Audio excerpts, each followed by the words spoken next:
And it did pass then. It passed then. Okay. Thank you. Any more questions? Then I am going to ask for a motion to close the hearing. So moved. John made a motion. Can I get a second? I'll second. All right, we will move to the finding of facts.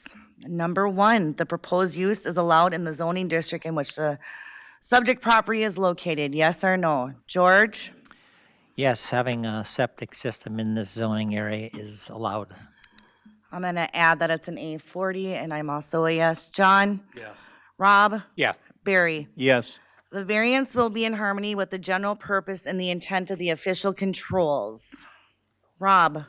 I'm going to say yes under the Ag 40 listing, preserve highly valued farmland for agricultural pursuits. Barry? Yes.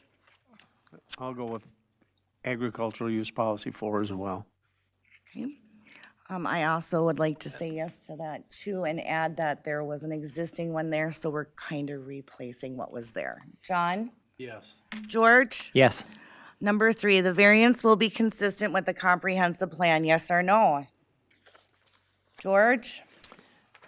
I'm going to say yes under Lakeshore Living Policies number 4, address wastewater treatment and water problems because they're replacing an existing system there and it's been engineered correctly. John? Yes. Same reasoning. Rob? Yes, same thing. Barry? Yes, same thing. I'm also a yes. Number 4, the property owner proposes to use the property in a reasonable manner, yes or no? Barry? Yes. Rob? Yes, having a functioning septic system is reasonable. And existing. So I'm also a yes. John? Yes. George? Yes, Number 5, the plight of the landowner is due to circumstances unique to the property, not created by the landowner. I'm going to say yes to this. What's unique about the property are the wetlands on the property and how the site is structured. So George? yes, same reasoning. John? Yes. Rob? Same thing, yes. Barry? Yes. The variance, if granted, maintains the essential character of the locality, yes or no? John? Yes. George? Yes, that's not going to change anything. Rob? Yes. Barry? Yes. I'm also a yes. Number 7, the need for the variance involves more than economic consideration, yes or no? George? Yes, economics was not an issue here. John? Yes. Same reasoning. I'm also a yes. Rob? Yes. Barry? Yes. Staff report? All Staff report. questions are answered in the affirmative. Can I get a motion to grant this variance? I'll move to grant the variance. George made a motion. Can I get a second? I'll second it. Second by Rob. All in favor say aye. Aye. Opposed say aye. Any questions, please talk to staff. Thank you for your time.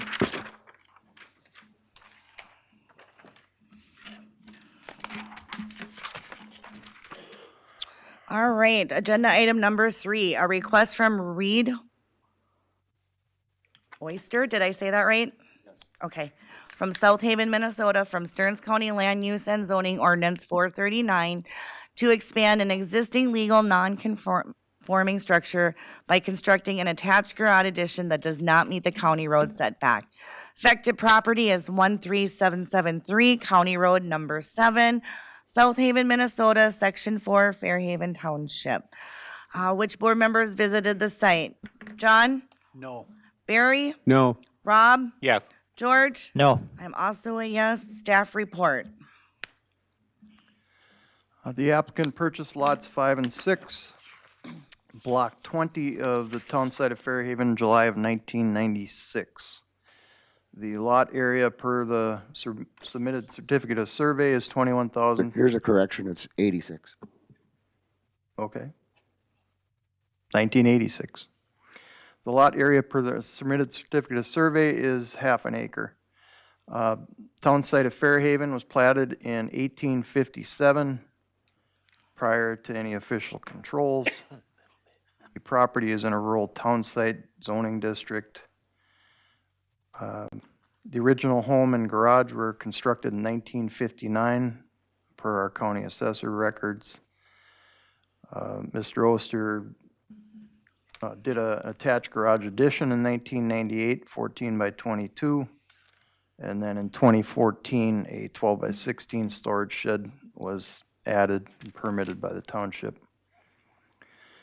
So the goal here is to match the roof pitch of the 1998 attached garage addition to the original attached garage, and then he would like to add 16 feet in width and 48 feet in length towards the back.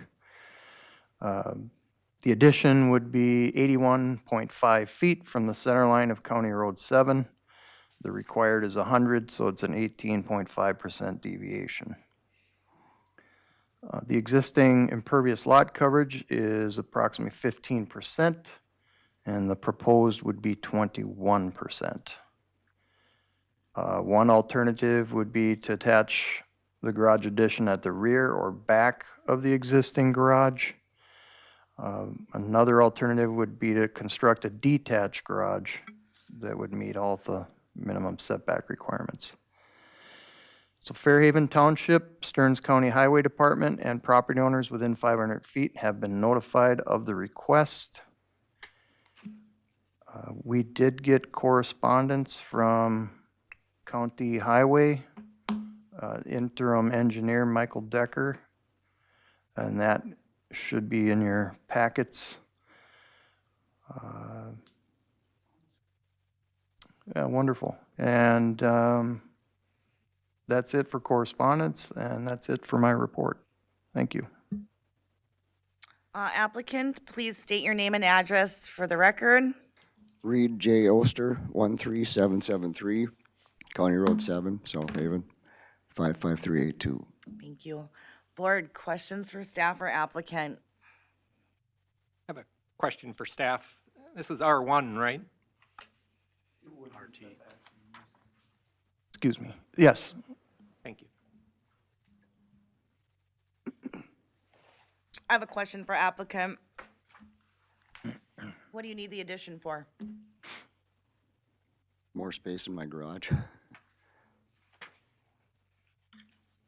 Investment, You consider that an investment? I do.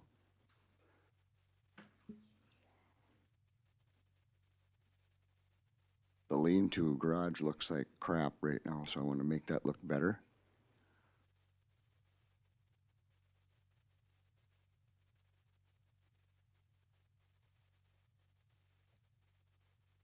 More questions? Oh, that was an email. That was an email, wasn't it? From the highway department. Yes, they were okay with it. Yep. Yep.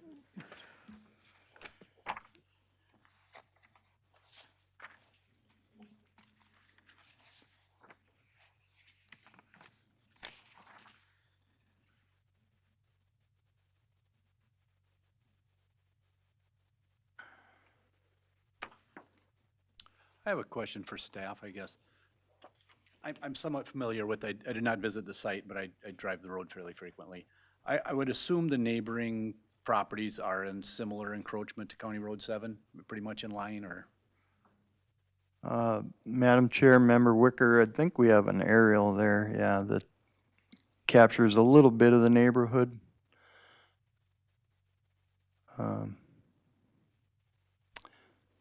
I would say yes. Not every property, but several.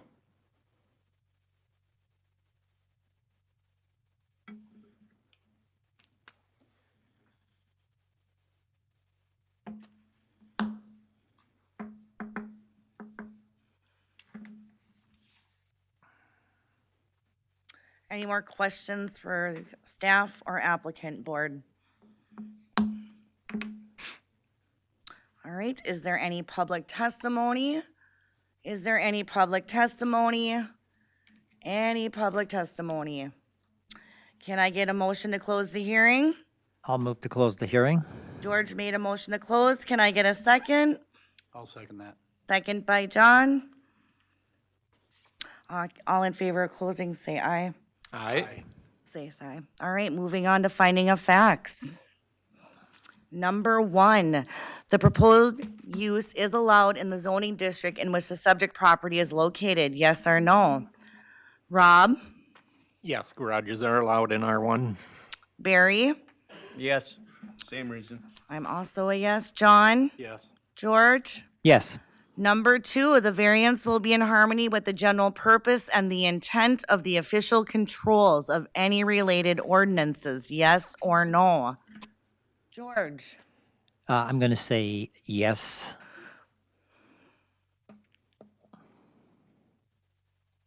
Do you have a reasoning? I don't right now. Okay. John?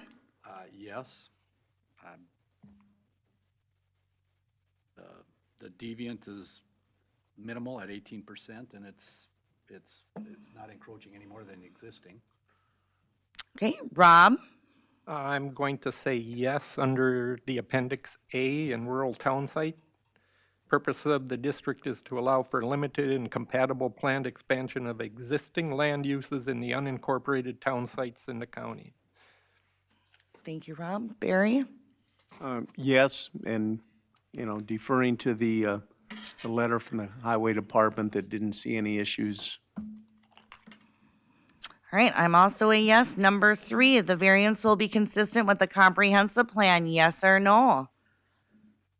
John? Yes. George?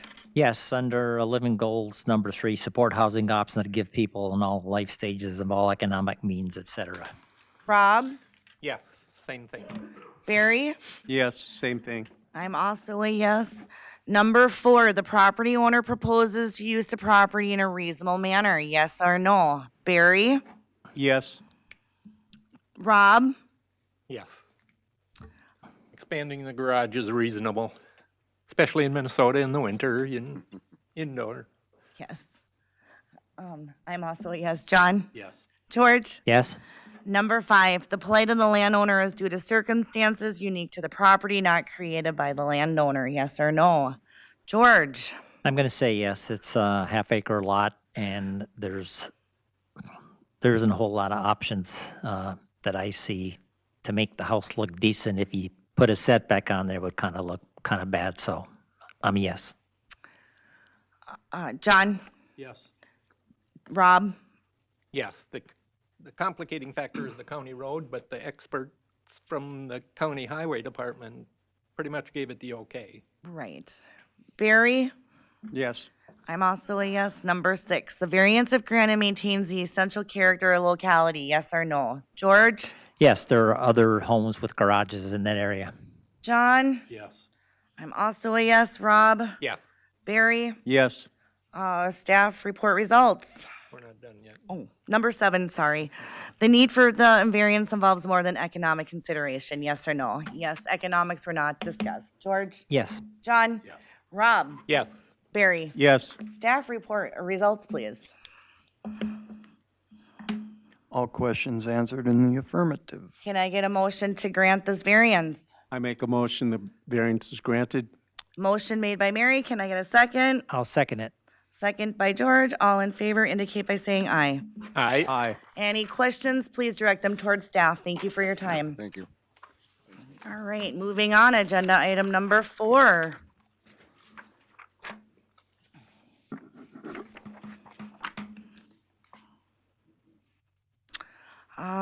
This is a request from Courtney Schleppenbach of Wensman Contractors LLC, Melrose, Minnesota, on behalf of John and Cheryl Faber of Green Island, Minnesota, from Stearns County, Land Use and Zoning Ordinance 439, to construct a single-family residential dwelling less than 30 feet from the top of a bluff and within the bluff impact zone. Affected property is 21157 Elkview Circle, Richmond, Minnesota, Section 36, Munson Township. Which board members visited the site? Barry? No. Rob? Yes, George? No. John? Yes. And I'm a yes. Staff report, please. The applicants own part of Lot 12 and 13, Block 1 of Breezeway Shores, which is on Horseshoe Lake. They purchased the property in April of 2024. Breezeway Shores was platted in 1961 prior to official controls. The tract is .33 acres per the certificate of survey provided with with the application. This property is in an R1 zoning district. There was a home on this property, which was a total loss in a fire on February 10th of 2019. So if a permit were sought within 180 days to replace that structure, it could have been replaced to the exact same dimensions. But that did not happen. Therefore, any new construction must comply with the ordinance provisions. The owners and applicants would like to construct a new 20 by 32 or 640 square foot two-story walkout dwelling. Munson Township has a minimum residential dwelling size requirement of 20 by 20. The proposed location is at the established building line, so therefore lake variance is not required. You can see that on the survey there. They are proposing to connect to the existing septic system, which was constructed in 1998. It is sized appropriately, and it was certified compliant in May of 2024. The house on the adjoining property to the west, which was before the board last year for an addition, that's 791 square feet, and the house adjacent to the east is 768 square feet per our county assessor's record. So they're both larger than what's proposed here. Any construction proposed on the property is going to be within the bluff impact zone, because it goes all the way from the lake up to the road. The property is in the shoreline overlay of Horseshoe Lake. It's a recreational development lake.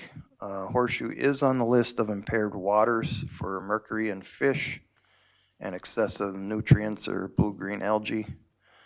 The existing lot coverage is 8.62%, and proposed would be 14.15%. Again, the subsurface sewage treatment system is compliant. Munson Township, the Sauk River Chain of Lakes Association, the Sauk River Watershed District, City of Richmond, DNR, and owners within 500 feet have been notified of the request.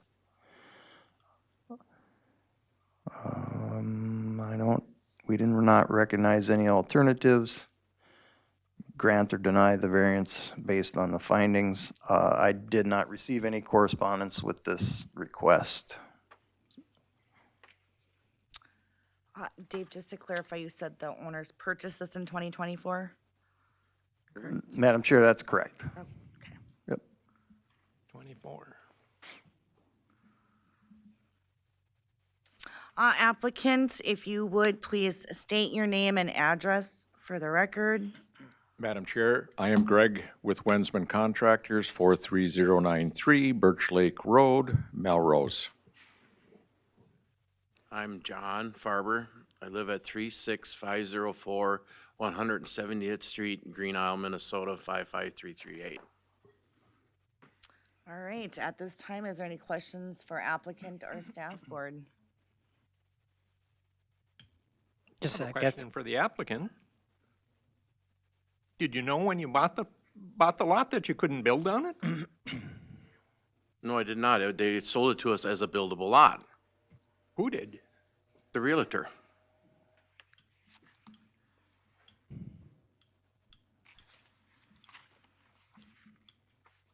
Madam Chair, Well, can I, that- oh, sorry, go ahead. The issue, obviously you know what the issue is in section 10.2. And I'll read you the short ordinance. It says bluff impact zones, structures and accessory facilities except stairways and landings shall not be placed within the bluff impact zone.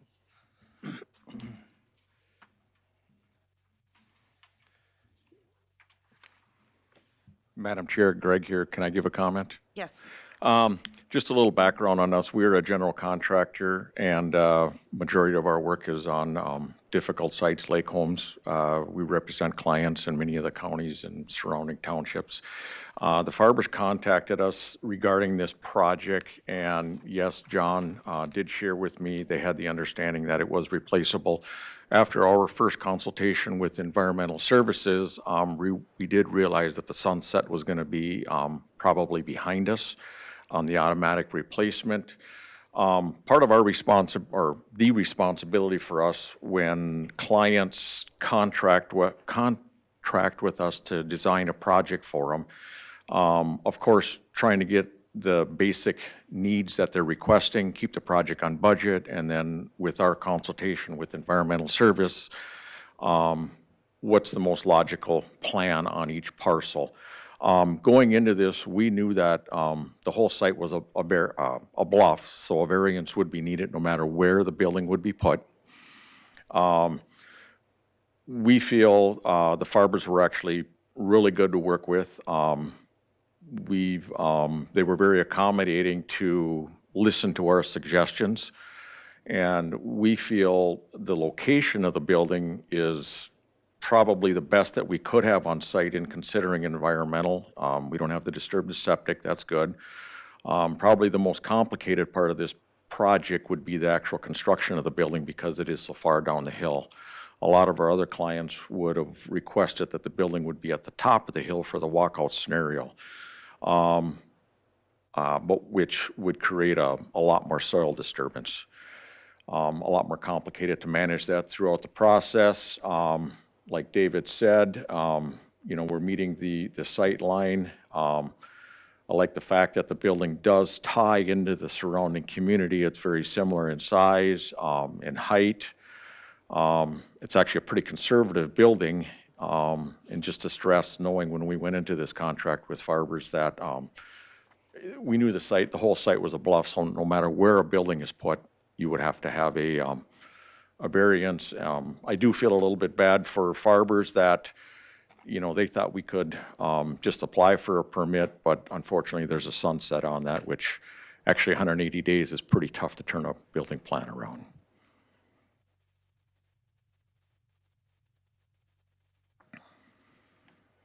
I have a question for staff.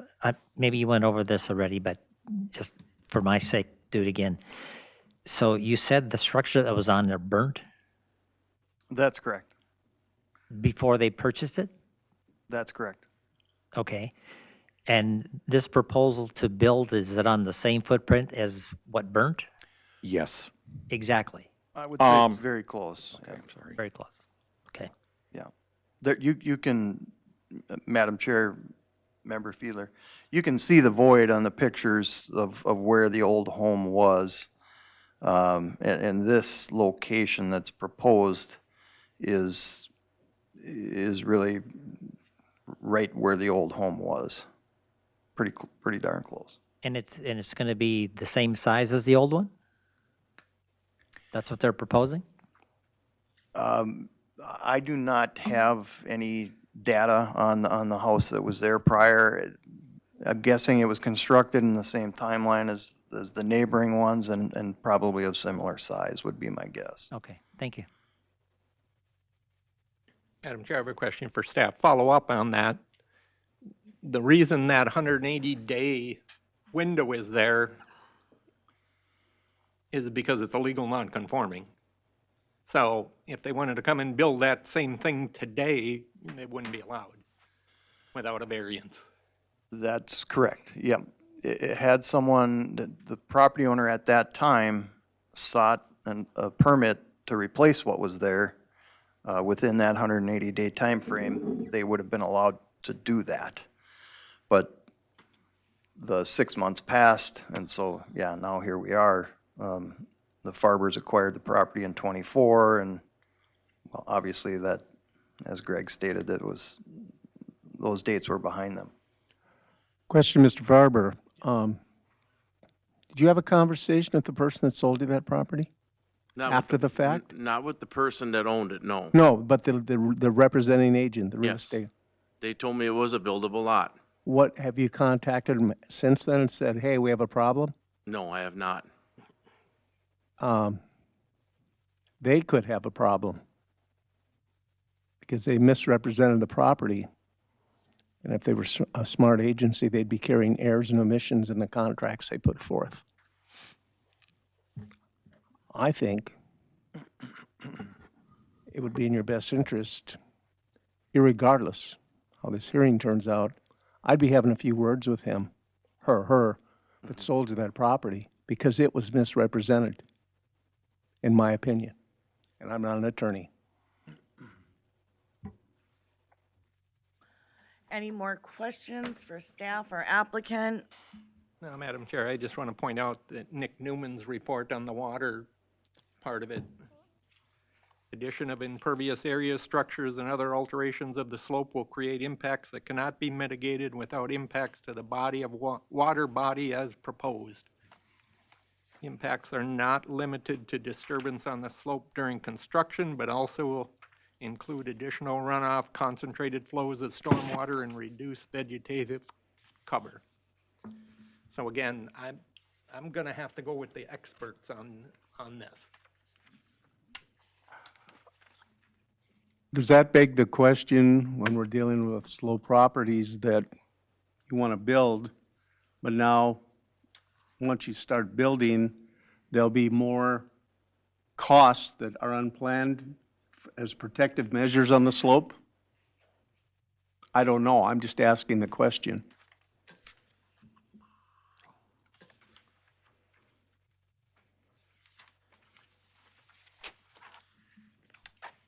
Madam Chair, Greg with Wensma Contractors. I guess I'm unclear, were you asking, excuse me, the general audience or anybody specifically that? Anybody, because I know that my limited knowledge on this, but there's still, oftentimes when you're built on a slope, there's additional requirements to protect the land. And it usually involves landscaping and other issues, or other methods, I should say, to protect the slope once because it's going to be kind of redisturbed. Yeah, I can see where you're coming with that question. You know, within our proposal on building the building, we have included silt fence or biologs for the construction phase. The unique part about this is because the building is going to fit so nicely in with where the original building was, other than excavation, we're not having to disturb anything. Okay. You know, anything closer to the lake. You know, if you see there's some photos that I think Nick took, they show a retaining wall that's on the lake side of the building. We don't have to deal with that. Sure. But the original building would not be allowed today. So then this site is forever unbuildable? Well, some lots just aren't buildable.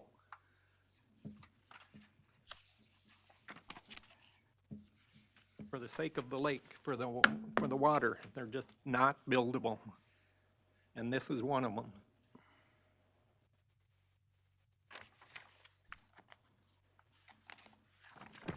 Madam Chair, I have a question for staff. Yes. And I'm not sure this is really pertinent or not, but it was an observation when I visited the site. And I don't know which direction this would be, if it east or north. I kind of don't recall my bearings, but the address number was 21183. And it looked like a new structure there. It could have just been renovated, remodeled, whatever. To your knowledge, was there a variance or anything like that issued? I assume you're not going to have the answer for me. It was just, like I said, an observation. Yeah, Madam Chair, Member Wicker, I don't know. At the time of the meeting, I mean, how many lots down? It's just like 3 or 4 down. It was reddish. 21183 was the address I took note of. There might have been one that was before the board last year as well. 74 Birch was before the board. They put a deck on without a permit. And I think they may have re-sided the whole structure. And it could have been a re-siding thing here too. I mean, Yeah, which we don't it require looked permits relatively for. fresh is what I'm saying. Sure. Yeah, it's possible that the facade was redone. Okay. They put a front entry on that one, that 74 Birch property. They put a front entry on here and a deck without a permit and came before the board here and was granted after the fact. Thank you. Any more questions for applicants or staff by any board members? Madam Chair, I'd like to just go back to Nick Newman's report again. He does the upland zone survey. Tree cover was listed as 1313, which is 25 to 49%. Shrub cover was a number 5, which is 1 to 24%. Ground cover was 5, which was 1 to 24, and the shoreland zone was 0. So any disturbance on that bluff is going to have a major impact on the lake.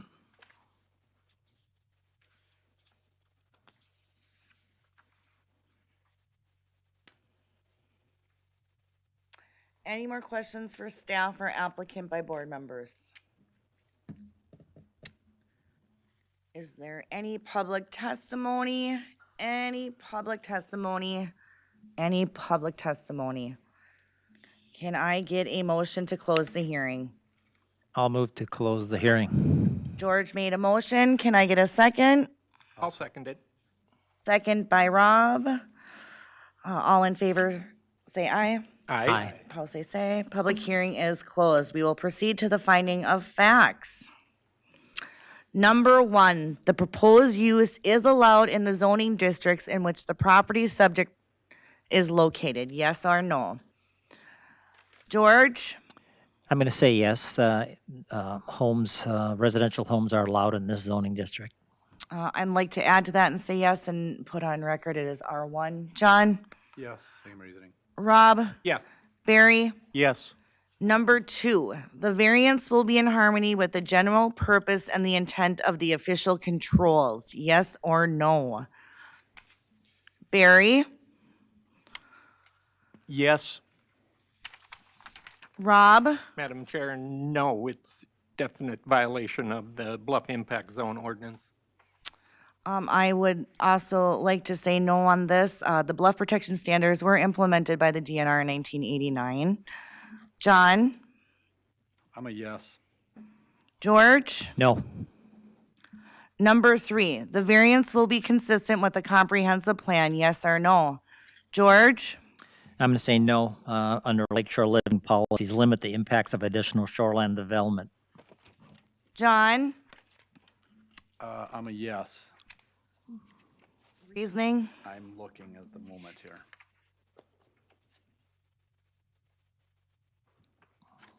I'll go living goals number 3.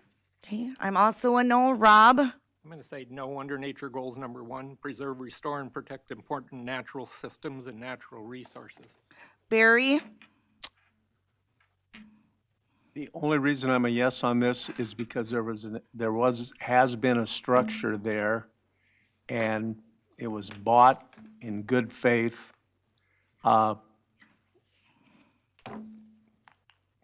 That's my answer.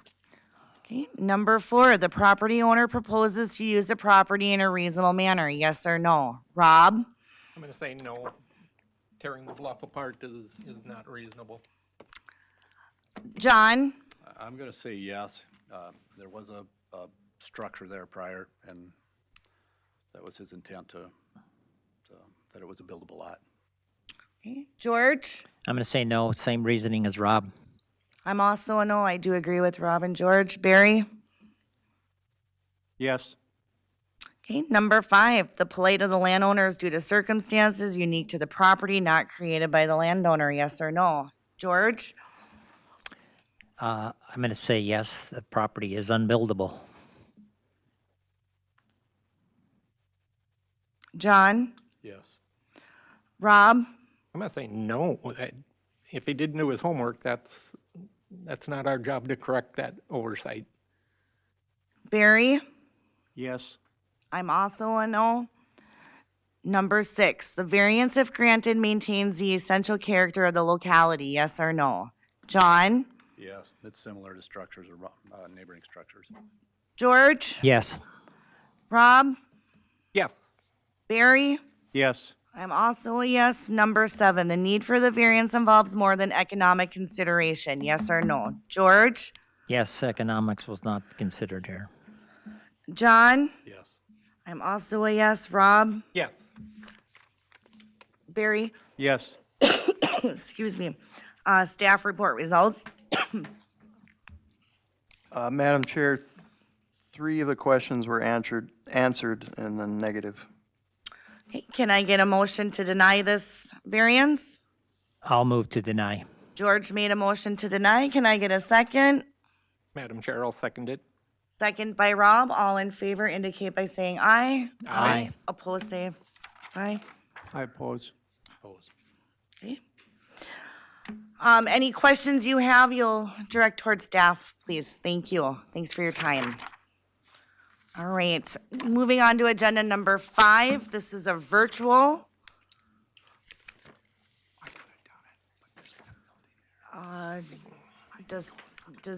Do they need a minute to get things set up? We're him. All right. Absolutely. So I'm gonna take a 5-minute adjournment while they're getting ready.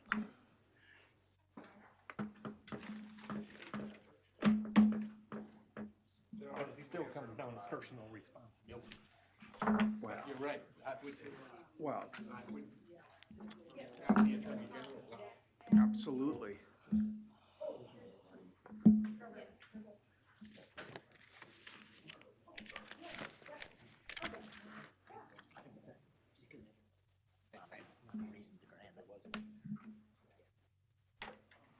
But he missed the time frame. Yeah. The original owner did. The original owner did.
She's good? Oh. All right. Agenda item number 5, a request from Raymond Luking. Did I say it correct? Lucking. Lucking? Yeah, Thank Lucky. you. Luck. Yeah, and Trevor Lucking of Prior Lake, Minnesota, from Stearns County Land Use Ordinance 439 to construct a single-family residential dwelling not meeting the lake setback, less than 30 feet from the top of a bluff and within a bluff impact zone.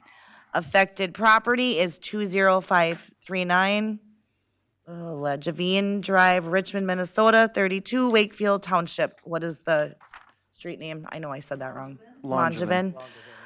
All right. Moving on to which board members visited the site. Barry, No. George, No. Rob, Yes.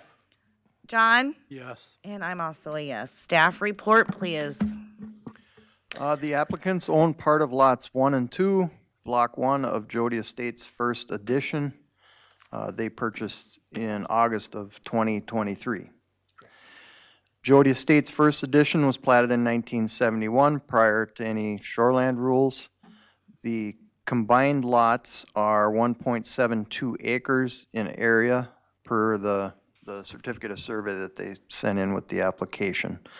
The property is located in an R1 zoning district. A little bit of a history here. Well, dating back before July of 2020, there was a mobile home on this property many years back, has since been removed.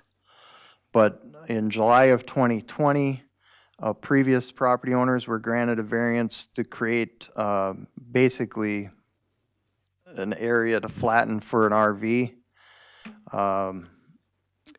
and to put a water-oriented accessory structure in the bluff.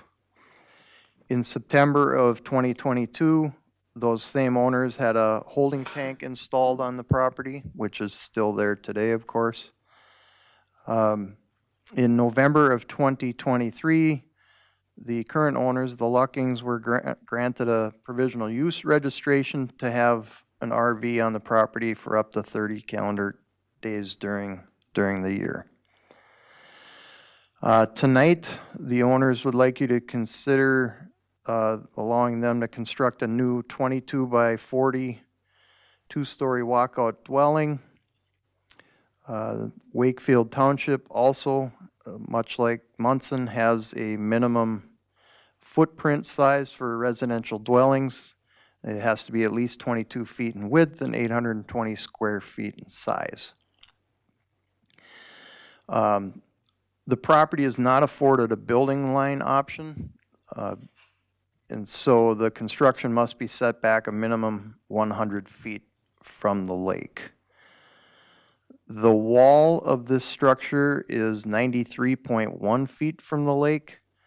However, the building that they've designed has a 4-foot eave on the lake side of the home, and so the actual setback would be measured from that eave since it's in excess of 2 feet, which would make it 89 feet from the lake, which is an 11% deviation.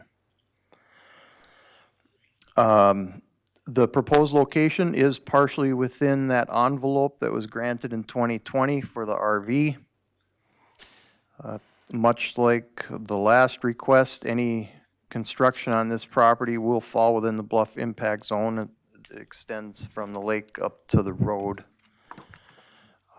The property is in the shoreland overlay of Cedar Island Lake, which is a recreational development lake.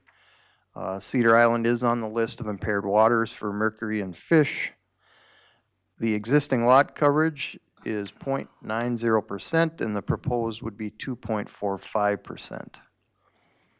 We do have a septic system design done by a licensed designer that has been submitted. One alternative would be to design a 2-foot eave on the lakeside, which would move the structure back to increase the lake setback to 97.1 feet. Wakefield Township, the Sauk River Chain of Lakes, the Sauk River Watershed District, City of Cold Spring, and the DNR, and property owners within 500 feet have been noticed on this request. I do not have any correspondence for this request, and so I'll turn it back to you, Madam Chair. Thank you. Applicants, if you could please state your name and address for the record. Yes, I'm Raymond Lucking. My address is 2460 Cannon Street, Hastings, Minnesota.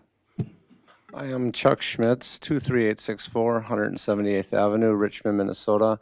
I am an excavating contractor and I installed a septic tank and have done some miscellaneous work on this property.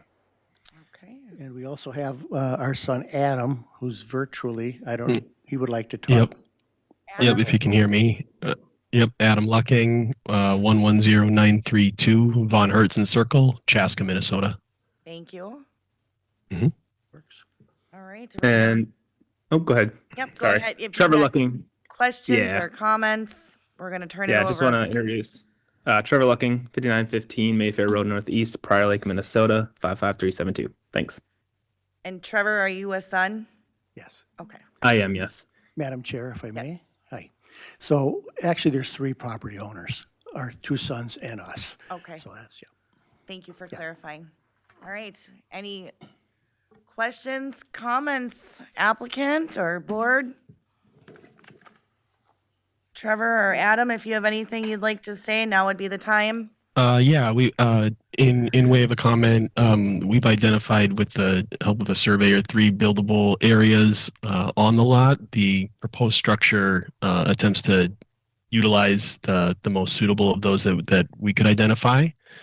The setback the variance we're requesting for the lake setback, as you mentioned, does move into that pre-existing trailer pad. In our view, that was the best way to preserve the character of the lot and to mitigate any potential disruption to the bluff or the water usage on the site. Certainly would be open to any mitigating requirements suggested by this board if the variance is granted to ensure that we do preserve the character and the waterfront, as our intent is to build this structure in as a sustainable way as possible. And if I might add, is that we like the bluff. The bluff is quiet, and we are going to preserve that bluff. So one of the things we would like to do, if granted, is we're not going to just put up a cinder block wall on this building. We're going to put an 8-inch poured wall with rebar reinforcing in it to fortify that building, so that it actually hopefully will help preserve that bluff behind us.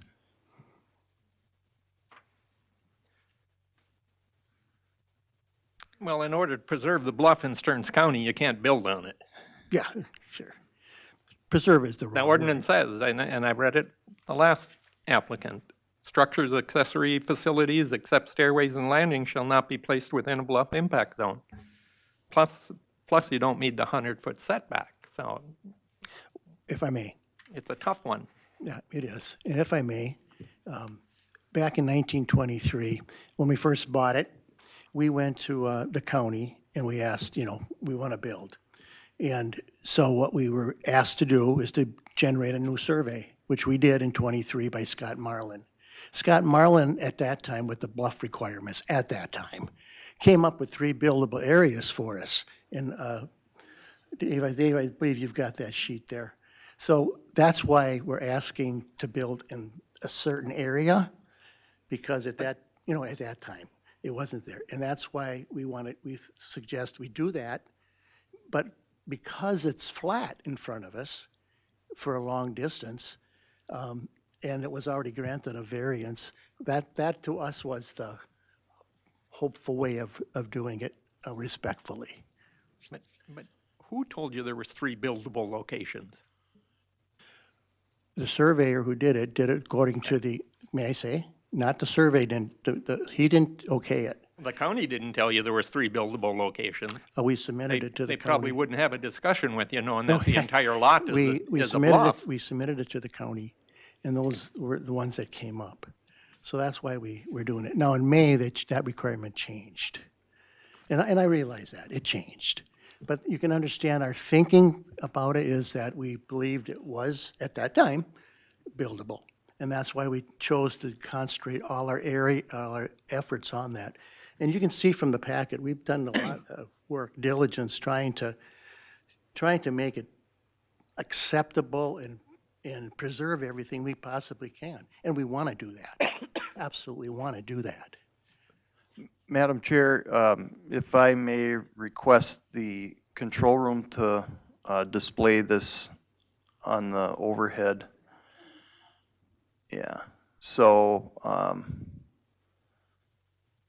this is what Mr. Lucking is speaking of. So our bluff rules change, and you guys probably knew that, and Nick did the presentation. So this is what Mr. Lucking is referring to with the old bluff rules. The purple areas are indicating the bluff locations.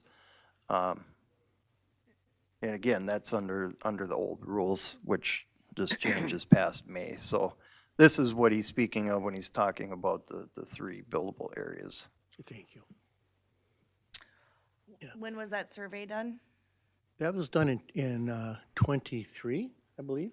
And then when did the new bluff rules change? May. Madam Chair, this survey was done in August of 2023. When did we have the change? May of 2025. And if I may, Madam Chair. So what we've been doing since 23 is, I'm going to back up a little bit. So there's 3 people that own it. It's our family. And, we wanted to build something on there that we could have our grandkids, et cetera, for years on there. So we did it, and we went to get the survey done, and we came up with those areas. And since then, we've been spending a lot of time talking to the township and the county. I think Brian Krippner is probably sick of me calling him, but we do. And then Heidi at the county, trying to figure out how we can satisfy the township without a variance, and we can't. They need the 22 feet. We can't. So that's why we came up with this thought, is that was a buildable area, and we would need 7 additional feet without the overhang on a flat structure that's already been disturbed, and a retaining wall to make everything flat. So that's our reasoning behind it, and hopefully you can see that. Ray, when was this sketch originally done? The what now? When was this done? That was done by Adam. Adam, can you speak to that? Do you know what, like, a date or a year when this was done? Oh, What the sketch you're referring to is? Yeah, the house plans. Oh, sorry. That house plan, I believe, was done in the fall of last year. Again, referencing that previous survey map that you were referring to. And if I may, So Madam would- Chair? I'm sorry, just to clarify, fall of last year, like October of 24? You know the month, Adam? I don't, but that October would be a fair guess, yeah. Okay.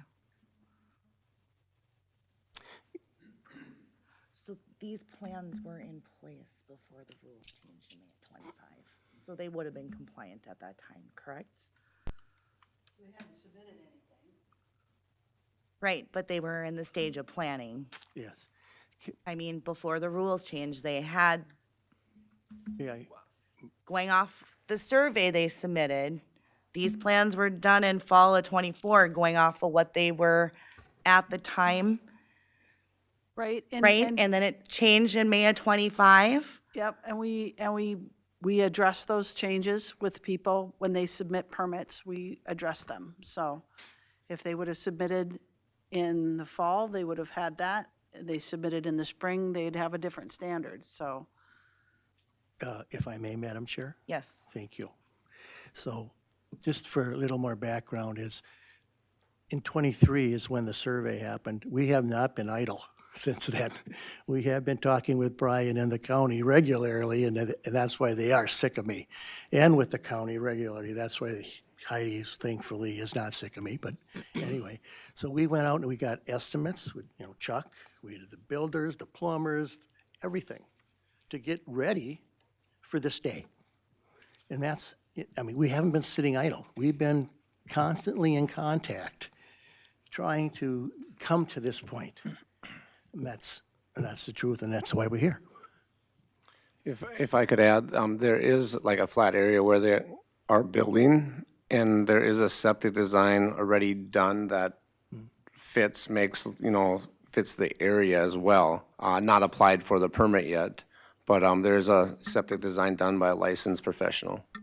Okay, maybe this is a question for applicant. Hold on a second. There is an alternative to this if this doesn't. So is there a reason why the alternative wouldn't work? And what is the alternative? An alternative would be designing a 2-foot eave on the lake side of the structure and moving the structure back 4 feet to increase the lake setback 97.1 feet. We would gladly do that. The reason the 4 foot is on there is because the front of the building, there's large windows. So designing it, we said, well, wouldn't it be nice to have the 4 feet so that when it rains and whatever, it helps to protect that window. Now, we did that without knowing that that was going to be part of the setback requirement, but we would be happy to take those 2 feet off of that. So you'll be back to where we originally were. Yeah.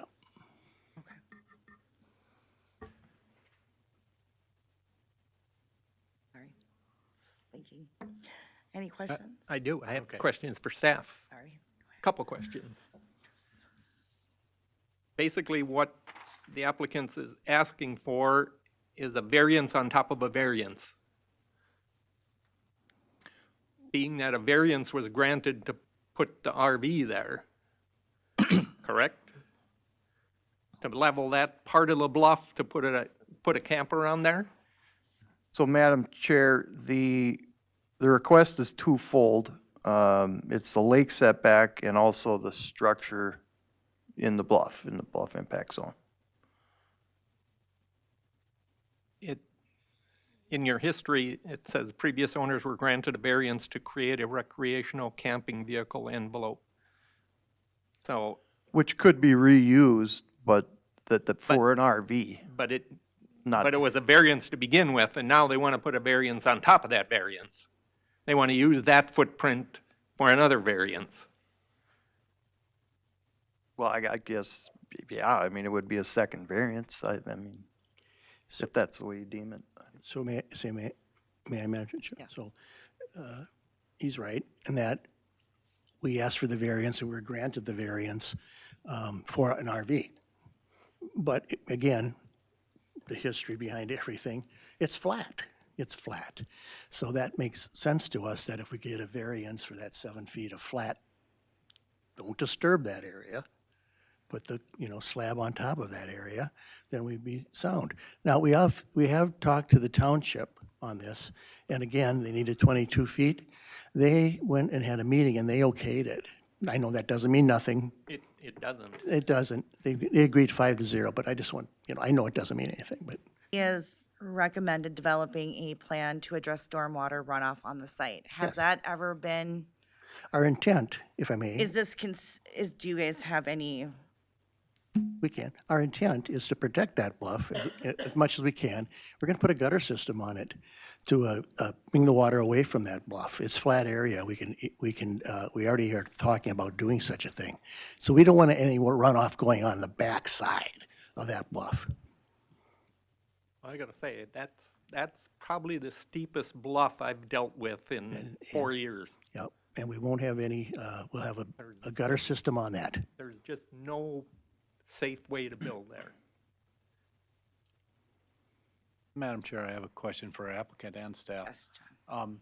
Raymond, you alluded to the township, the 22 feet. Could you clarify that? Is that from like road setback? Is that what it is, or what's No, the building in itself has to be 22 feet by something. And Oh, okay, minimum building. Minimum, Okay, okay, yeah. We're okay. not asking for any more than minimum Okay, okay. building feet. I didn't know what you were referring to Yeah. there. Thank you. Yeah. And then staff, if this had been submitted a year ago, would the rule changing this May or whenever it was on the bluff standards, would have it complied? Madam Chair, By the Member old Wicker, standards? I hate to speculate on that. We'd never had, I don't have a site plan. I mean, we have a survey, but, you know, we don't know where they're proposing the structure. So I don't know if it would fit or not. You know, that's be highly speculative. I think the fact still remains, I think you mentioned it before, they've never submitted for a permit under the old rules. Yes, but if I may, That's correct, right? Yeah. if I may, Madam Chair? Yeah, we didn't submit, but what we did do is that we kept everybody informed because we weren't aware that the rule was going to change. But that's different than Yeah. submitting. Yes, Either you submitted or you didn't, and you didn't. correct. Okay. We didn't, but we were keeping everybody informed because we didn't know about that it was going to change. So we were trying to keep in step with the county requirements. And that's why we didn't submit, because we didn't have all our bids back. We didn't know if we could afford it. So we didn't get to have all our bids back, and we were systematically, not fast enough, but systematically getting ourselves in line for this day. And then the rules changed.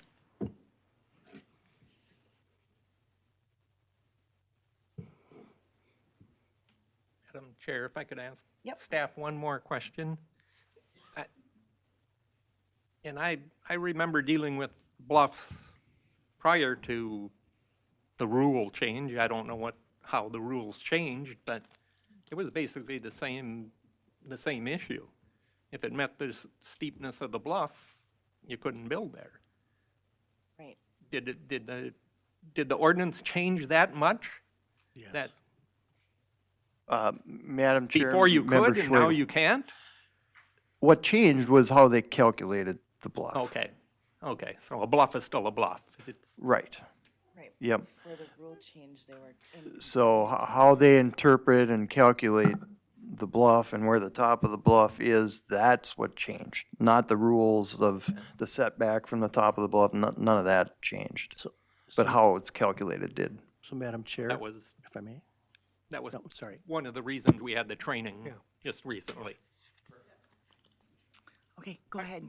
I have a So- question to Wait, staff. Barry, just wait, Barry, he's. I'm sorry. Oh, may I? Okay. So everything I've been hearing is correct.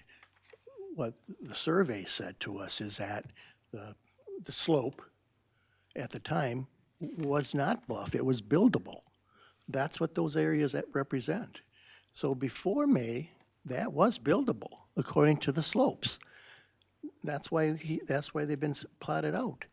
And that's why we've been focusing there and trying to, come up and getting all the estimates and getting everything ready and getting all set, talking to the township, getting okays for this day. I mean, it's not like we,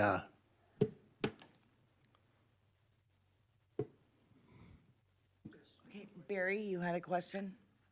Maybe I answered my own question. Under the old rules, today, if you were here asking to flatten that for an RV, would that be permissible? New Madam, slope rules? Well, they have a variance for the RV. But they have a variance. for it already. So there was a variance granted once, but the same concern with slope, and I understand, the land and everything, but it was okay for an RV, but it's not okay for a smaller cabin. Or, a small cabin. that was the board's decision at that time. Okay. At that time, Madam Chair, Shelley Benson, Environmental Services Director, at that time, when that original request was made for that RV, that was related to the fact that they weren't going to be doing land disturbance. They were really trying to minimize land disturbance, which is why they were bringing in an RV. And previously there was an RV there, so they were like, oh, because there was a previous RV a long time ago, we're going to let that happen. We're going to let another RV come in.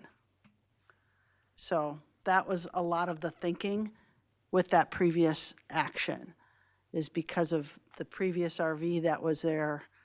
And then this was like a replacement site for that. And Dave, you said you had no correspondence from township? I had no correspondence, no. Madam Chair, if I may. Yes. The township, Dave, they were supposed to send you their findings, and apparently they didn't. But Heidi did, and that's why I say to you that they had their meetings and such, and they okayed it 5-0 because of we're asking for the minimum amount. And if I may, if you look at the picture, that's flat. That's 30-some feet away from the front of that hill, the bluff. It's not by the bluff. Well, now it's considered bluff, but that's almost zero slope.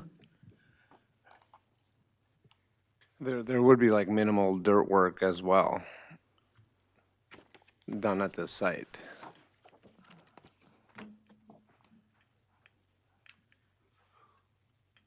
And again, we're taking the steps necessary, or I know protect the bluff is the wrong words, but we're not putting up the cinder block wall. We're putting up the strongest wall we can. And everything else is the strongest we can, because we don't want that bluff,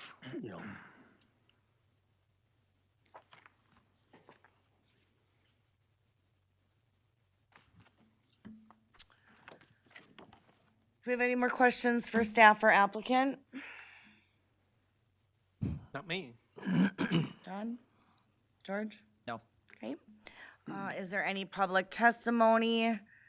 Any public testimony? Any public testimony? Can I get a motion to close the hearing? I'll move to close the public hearing. John made a motion. Can I get a second? I'll second it. Second by George. All in favor of closing the hearing, say aye. Aye. Opposed, say aye. Public hearing is now closed. We will move to the finding of facts. Number 1, the proposed use is allowed in zoning districts in which the subject property is located. Yes or no? Rob? I'm going to go with the Shoreland Overlay District. Yes, a home is allowed. And I believe it's R1, so I'm going to say yes and add that. Barry? Yes. John? Yes. George? Yes. Number 2, the variance will be in harmony with the general purpose and the intent of the official controls of any related ordinances. Yes or no? Madam Chair, I'm going to say no. The ordinance prohibits building in a bluff. And the shoreland in the Appendix A, Section 10.2 of the Shoreland Overlay District of the ordinance. Purpose of the Shoreland Overlay District is to protect and enhance the quality of surface water by promoting the wise utilization of public water and related land resources. All land within the shoreland located in Stearns County is hereby designated a Shoreland Overlay District, and the standards set forth in this section shall regulate development and other activities. Okay, George? I'm a no, same reasoning. John? Got a little hung up on this. I'm gonna say yes, due to the fact that I think their intent was to follow the official controls, and the controls changed on them midstream here. Barry? I'm gonna have to say no. Okay, I'm also a no. Number 3, the variance will be consistent with the comprehensive plan. Yes or no? Rob? Madam Chair, I'm going to say no under Lakeshore Living Policies number 3. Discourage the alteration of natural shorelands and the creation of impervious surface near the shore areas. And also nature goals number 1. Okay, Barry? I can circle back. I can come back, Barry. Please. Okay, John? I'm gonna go no. I gotta agree with Rob on his findings there. Okay. George? I'm a no, agree with Rob. Barry? Yeah, I'm a no. Okay, I am also a no. Number 4, the property owner proposes to use the property in a reasonable manner. Yes or no? George? I'm going to say no. I don't think it's reasonable to do any activity in a bluff area. Okay, John? I'm gonna say yes. I believe his request is reasonable enough. Barry? I'm gonna say yes.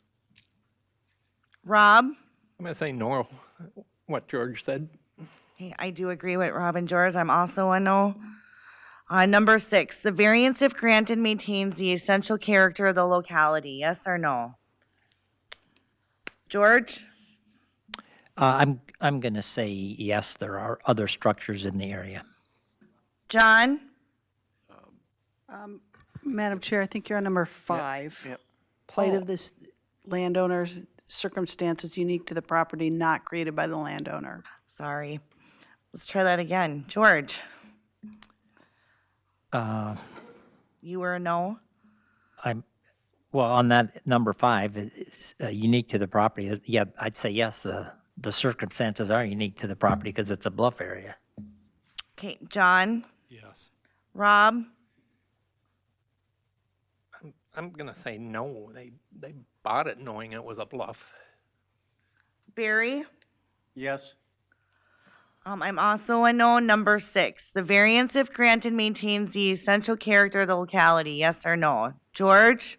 I'm going to say yes, there are other homes in that area. John? Yes. Rob? Yes. Barry? Yes. I'm also a yes. I do agree with George. Number 7, the need for invariance involves more than economic consideration. Yes or no? Rob? Yes. Barry? Yes. I'm also a yes. Economics were not discussed. John? Yes, same reasoning. George? Yes. Staff report results. Madam Chair, I have 4 questions answered in the negative. Okay, can I get a motion to deny this variance? Madam Chair, I'll make a motion to deny. Motion made by Rob. Can I get a second? I'll second. Second by George. All in favor, say aye. Aye. Aye. Opposed, say aye. All right, any questions you have, please direct towards staff.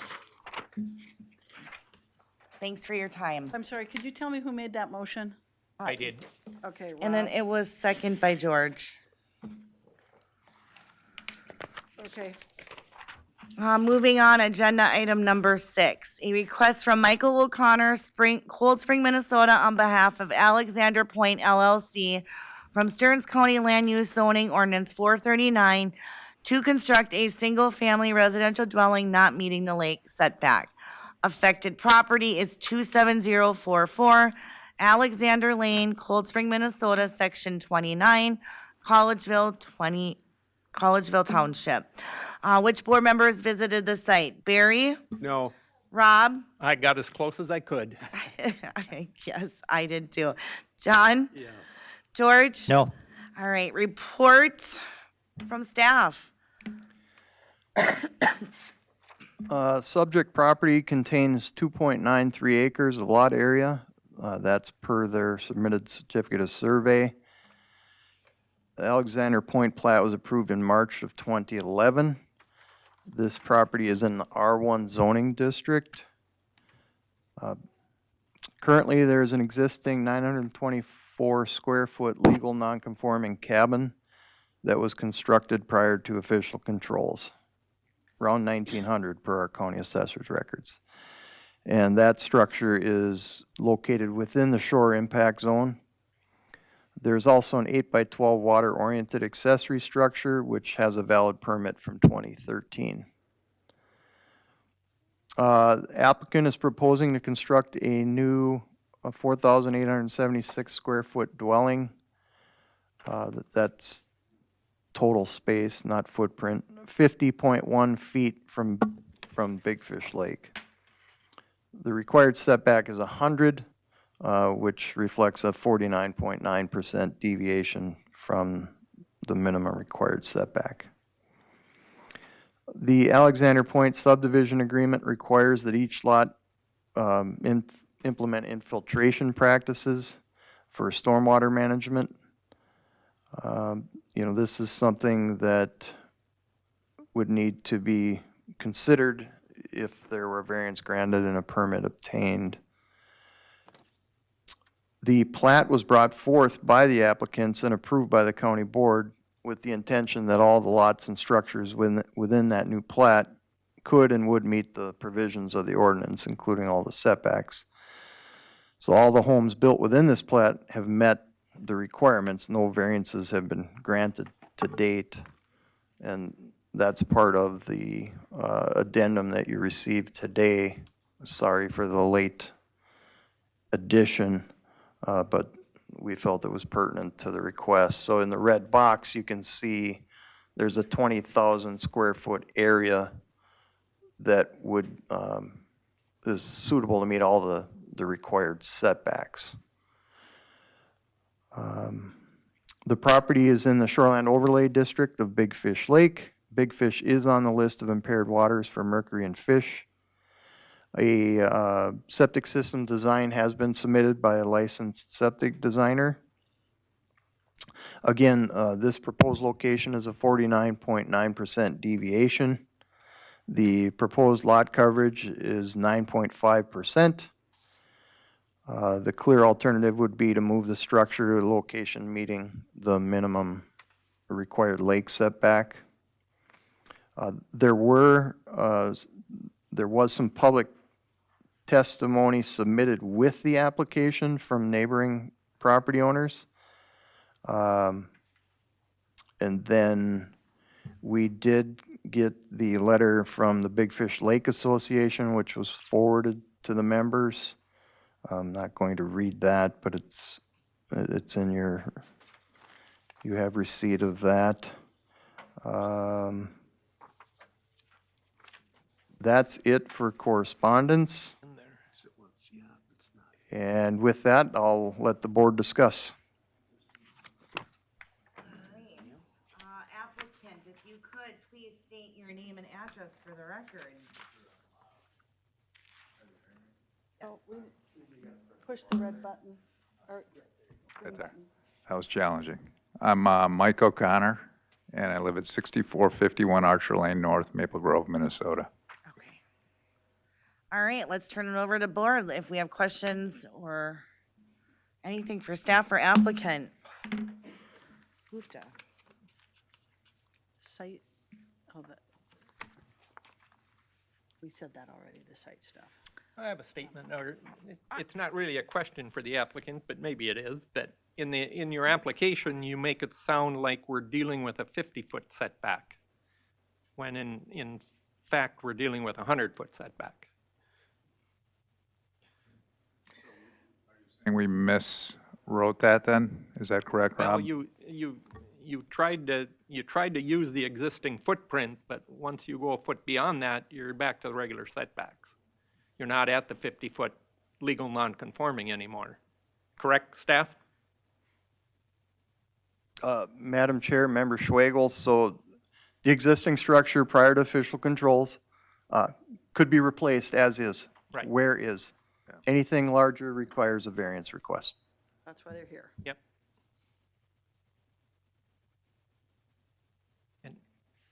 I have a question for applicant. I know in Nick's report, he said, he does state in here that, you could meet the setbacks. Why do you feel you don't need to meet them?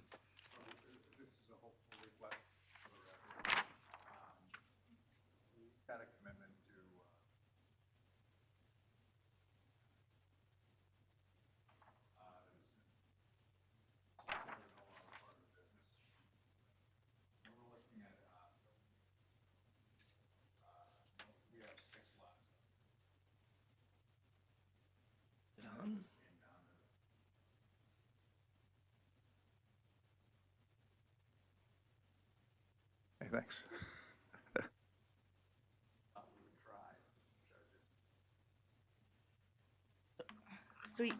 So you can meet the setbacks by building?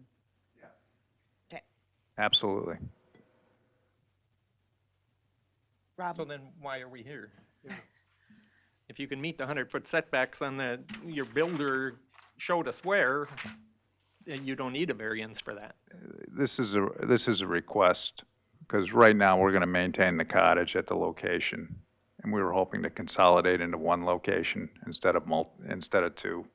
So, like I said, it's plain and simple a request.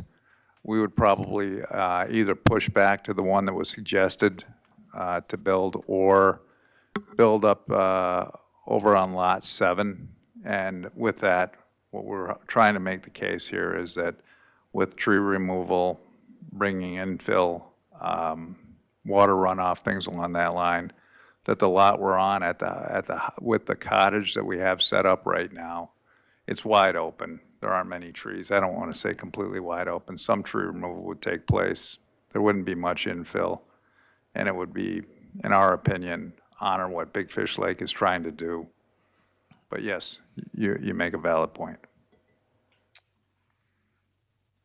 So how many of the lots that have been built on already had to go through that? I'm thinking there was some that had to do what you're talking about, but in your application you said that you said that the lots, you're not planning on selling the lots, but you're saving them for future residential use. I don't know what that means. We're not planning on doing. Are you hearing me? Okay. I'm the only one that can't follow directions here. We're not planning on doing anything with the lots. In fact, since we considered looking at putting the house on Lot 7, and since then we're coming back to look at this pre-existing non-conforming lot. Folks in the local area are reaching out and asking if they can buy those lots to really preserve them as well. We just thought this would be a better plan for really preserving the greenery out there on Big Fish Lake. Okay, I understand that part of it, but in your application you say it both ways. You're not, they are buildable, but you don't want to build on them. That's correct. This is a preference for us. If there might be a chance to. So it's not. Never mind. You're correct, Rob. I understand what you're saying. Yeah. Okay, good. I'm just going through your application here, and Barry, do you you have a have something, question? Barry? Well, I mean, yeah, I think the question is, why are we here? You can build 100 feet back, right? Absolutely. You know, and we're talking about the lot, but let's talk about the lake. This is on a point, correct? I didn't It get a is. chance. Yep. Correct? Yep. You know, part of is protecting what the lake shore from the lakeside looks like. And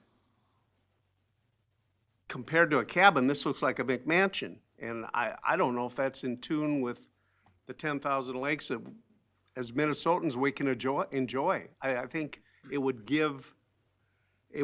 take away from the dignity of the lake, but I think it would add more dignity if the cabin or the house, big house, was set back.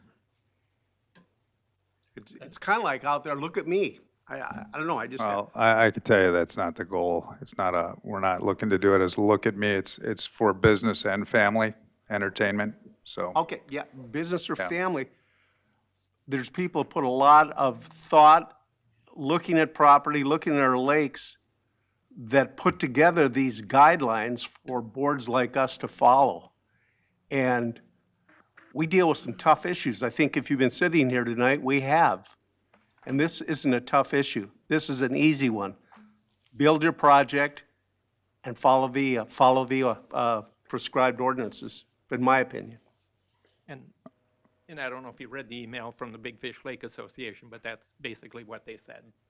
They expect all landowners on Big Fish to follow the county's and the state's ordinances and regulations. Understood. John, do you have any questions? There was none. There was one other thing, Mr. O'Connor, that I was thinking about. In your application, and I can't find it right now, you make it sound like you're going to build over the top of the log cabin. It's been the family home for 50 years. I'm thinking a front end loader is going to be the first thing that comes in there if you get the variance. We've gone back and forth on that, but you're right. We're gonna take it down. Okay, there it is. Yeah. That's a piece of history out there, and you know that. Your family. That's why it's a your big in-laws know deal. that. It's been a big deal.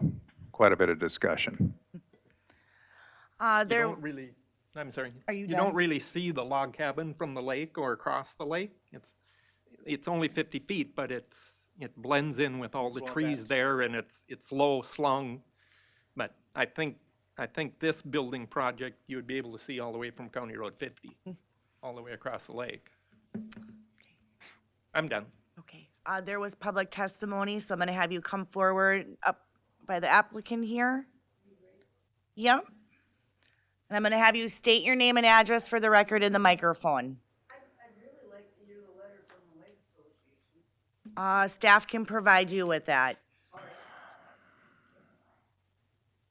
Can we post it? I can. I mean, I have my copy. It should be. But while they're working on that, can you please state your name and your address for the record? Rena Weber, 27072 Schultz Road, Cold Spring, Minnesota. Actually, I live on Big Fish Lake. And you said Rena, right? Rena, R-E-N-A. Okay. I actually was the president of the Big Fish Lake Association when this development was being done. And so, yeah, I'm kind of wondering what the Big Fish Lake Association has said about this. Because pretty much, And there's another one there if that's a little closer. You can take a minute to read that and then comment.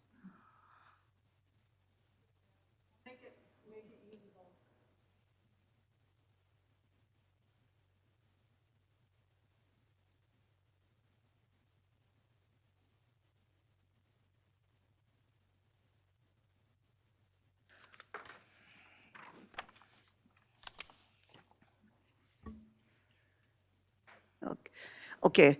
I understand that the Alexander Development had their own rules that they made part of the approval of their,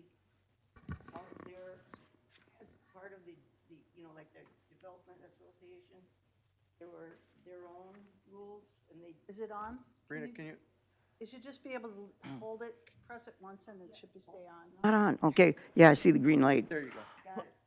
So, they weren't following their own rules of all of the, they weren't, this wasn't, well, needless to say. I just, tonight, You just, now let go of it, as long as it stays. okay. There. So, if they weren't following their own rules as far as the development, when the plat was approved, they had association rules, right? Or rules of the development, right? Okay, and these guys are the only ones that weren't following that? Because I don't remember any variances that were granted for every one of the other houses. There were 22 lots that were approved. And this is the only one that's getting a variance? They're asking for. Asking for a variance? That's kind of strange. But anyway, so as to my questions, I had 6 of them, but some of them have been answered. Thankfully, you guys have asked those questions. I was going to say, was this response written in by AI? Because very well written, Mike. Yeah, this has not been a family home for 50 years because I've been on the lake for 50 years myself. And no, it's cabin, right? Letters of support. I noticed they weren't signed, so I don't know if you can consider them legally. Are they signed, hand signed? The letters of support? I'll feel that. No, they're not. No, they're not. Anyway, my questions really are more technical. The back taxes, when this land was being developed, it was in a tree farm. And there was a 100-year tree farm. And this was taken out of tree farm status and developed. And so the back taxes were supposed to have been paid. And I don't know that, Shelley, you would probably know that. Have those taxes been paid? And Mike, I don't know that you should probably know that either. I'm assuming that all taxes have been paid to date.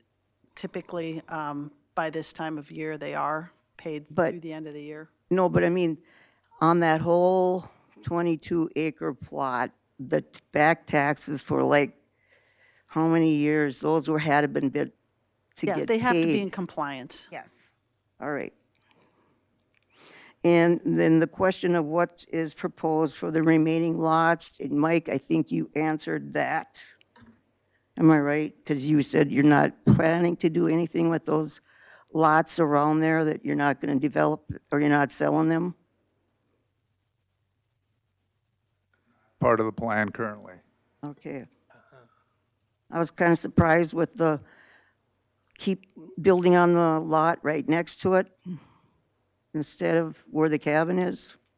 Are we sure on that now, or what are we doing? You know. Lot. No, no, I got confused. I was sitting right back there. You talked about building on the lot next to it. Considered building on lot 7. Oh, 7. That's right on the cul-de-sac. Where's the water? Oh, on 9. Yeah. No, in between. There's water that goes kind of in between. You know where I'm talking. There's a lowland in there. You're talking about just kind of northeast of the cabin, Yeah. right where the 10 sits. Right there, That yes. is where John Alexander had kind of dug it out to a certain extent to allow for a pontoon boat to be pulled in, and now it's a wetland.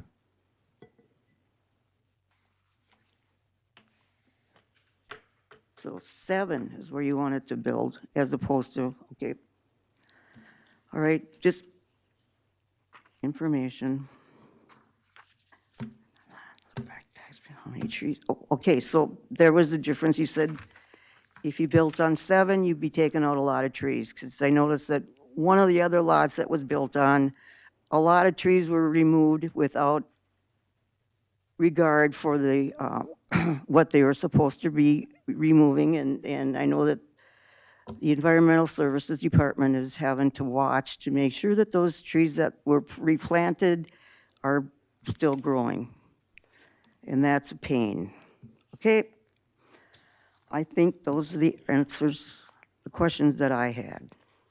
Thank you, Rena. You're sure welcome. Is there any other public testimony? If you could please come forward, state your name and address, and if the green button's on, then the microphone's on. Oh, I turned it off now. Okay. Testing? Yes. Good evening. Mike Quinlivan, 17488 Harbor Road, Cold Spring. Our property is directly south across the lake from Alexander's Point, the property in question. It's framed nicely in our windows. And you're right, it's an idyllic piece of property. It's probably the most well-known piece of property on Big Fish Lake. It's prominent, it's visible, and your decision tonight is going to be a beacon to every landowner on Big Fish. I speak to you as somebody who just about a year ago now completed investing well into 6 figures, complying with the variances here in Stearns County, the Shoreland District, specifically with a new septic system, drainage system, and landscaping, because we wanted to minimize, I think we eliminated runoff and addressing our septic system. So I think the spirit we want to enjoy and employ is protecting the lake. Now, what we're talking about, as I read the application, is a drastic change in the character and use of the property. From a family cabin of 100 years old, and I'm on the lake several times a week, and I will say this, very lightly used, but it's used and it's fun to see people there. But it's lightly used, now to a business property combined with a family property, going from a 100-year-old log cabin to close to a 5,000 square foot mansion with 4 bedrooms. And to emphasize the change in nature of the use of the property, about as large as septic holding tanks as you can put in, because That's what we put in and had to put in on ours, a 2,250 gallon. So this is a drastic change in the use of the property. They have the land to achieve what they want. They admit, and the board and the Department of Environmental Services has emphasized they can comply with the ordinances, with the available land that they have. Variances are granted for many and varied good reasons when the proposed change can comply with the goals of protecting the lake and substantially meet the intent of the Shoreland District. There is no reason that's been advanced that the applicant cannot fully comply without the need of a variance waiving a 100-foot setback. Instead, they propose a mansion 50 feet from the shore overlooking the lake.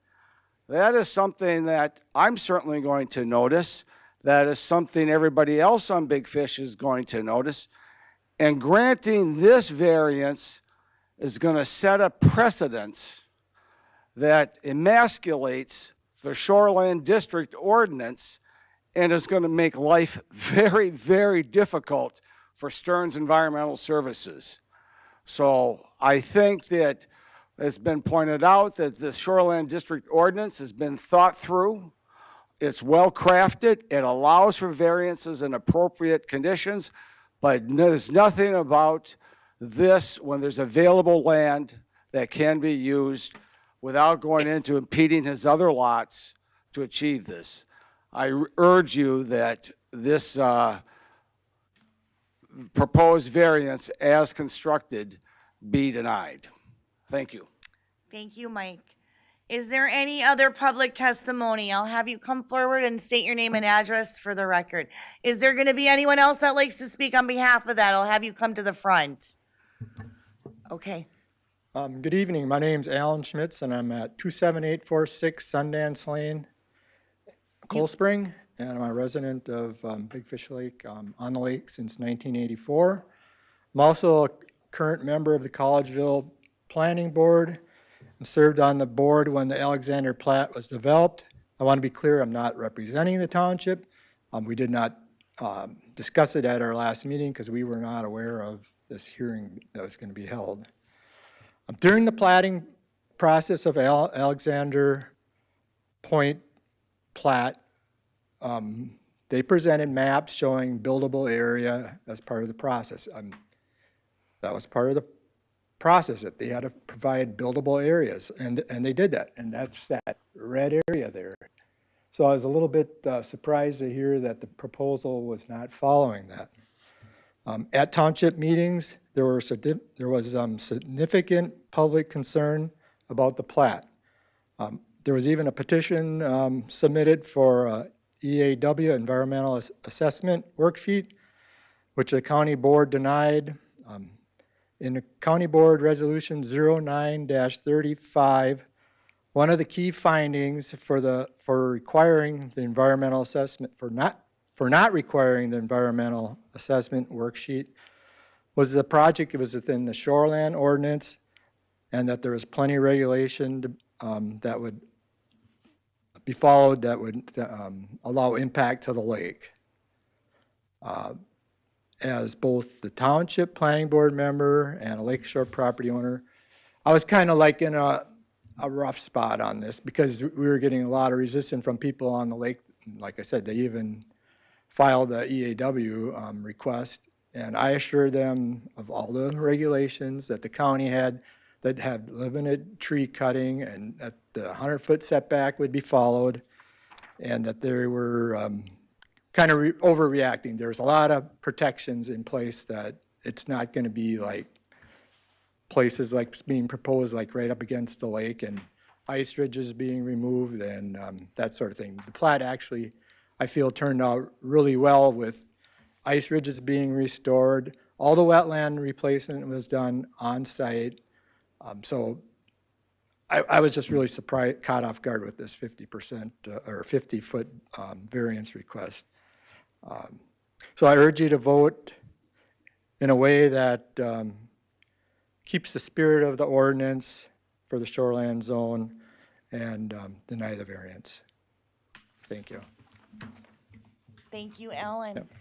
Is there anyone else?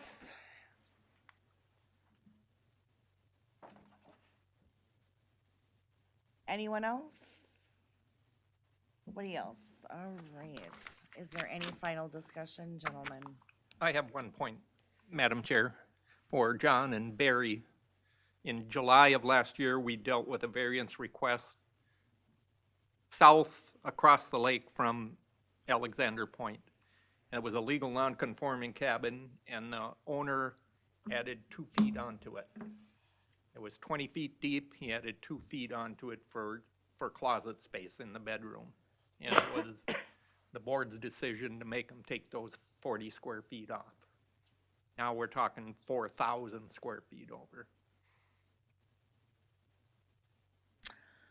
I just have one question. What does Alexander Point LLC stand for? The Alexander family. Family? Okay.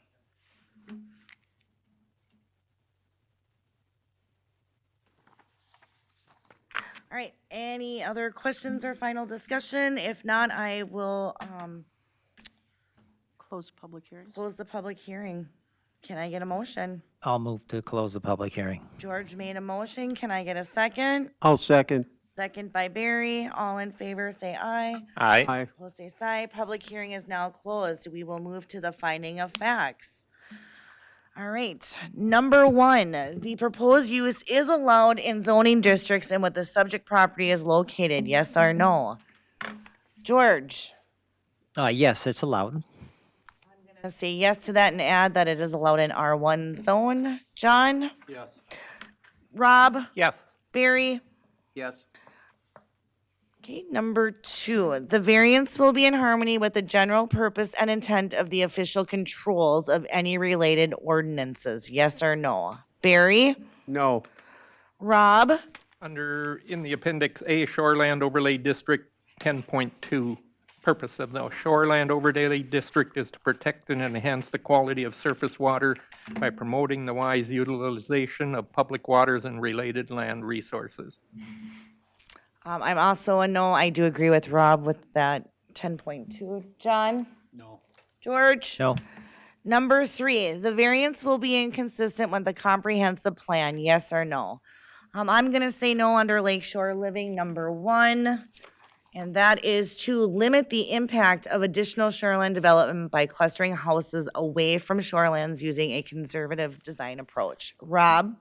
I'm going to say no under Water Resource Policies number 1. Adhere to adopted plans and regulations that maintain, restore, and enhance the county's water resources. Barry? No. Based on the testimony that went through the township and the agreement, it's kind of an attempt here to, this evening, in my opinion, to breach an agreement that was made. Okay. John? No. George? No.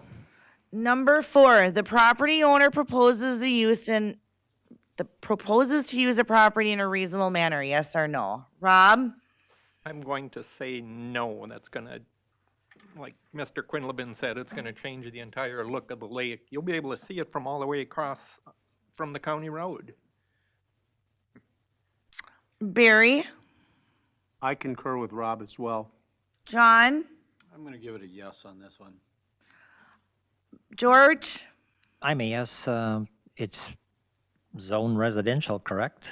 So It is. that's and what the use is going to be, so it's a yes. It's reasonable to want a home on your property, so I'm also a yes. Number 5, the plight of the landowner is due to circumstances unique to the property not created by the landowner. Yes or no?